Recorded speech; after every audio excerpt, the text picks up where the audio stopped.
Today is my motivational class এর motivational line হলো, জীবনে যদি অনেক বড় হতে চাও, অনেক অনেক সাকসেস হতে চাও, অনেক অনেক বড় হতে চাও, অনেক অনেক বিলিয়নারি হতে চাও, তাহলে সবাই মন পরিষ্কার রাখো।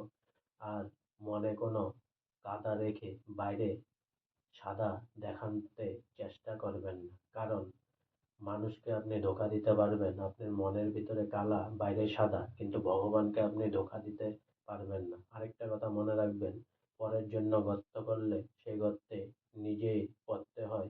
আর কোনোদিনও লোভ করবেন না, লোভে পাপ, পাপে মৃত্যু, এই কথাটা জানবেন। আর কোনোদিনও কাউকে জেলাসি করে কারো পেটে লাথ মারতে যাবেন না, কারণ আপনি আজকে হয়তো অন্যজনকে লাথ মারবেন, দুদিন পরে আপনার পুরো বংশতেই ভগবানের লাথ মেরে আপনাকে শেষ করে দেবে। আজকে আমার মোটিভেশনাল ক্লাসের মোটিভেশনাল লাইন এখানেই সমাপ্ত হলো। তাই অনেক অনেক সাবস্ক্রাইব করুন, অনেক অনেক লাইক করুন, অনেক অনেক ভালো থাকুন, অনেক অনেক আনন্দে থাকুন, আর সঙ্গে বলুন জয় হিন্দ, জয় ভারত, বন্দে মাতরম, জয় শ্রীরাম, জয় হোক।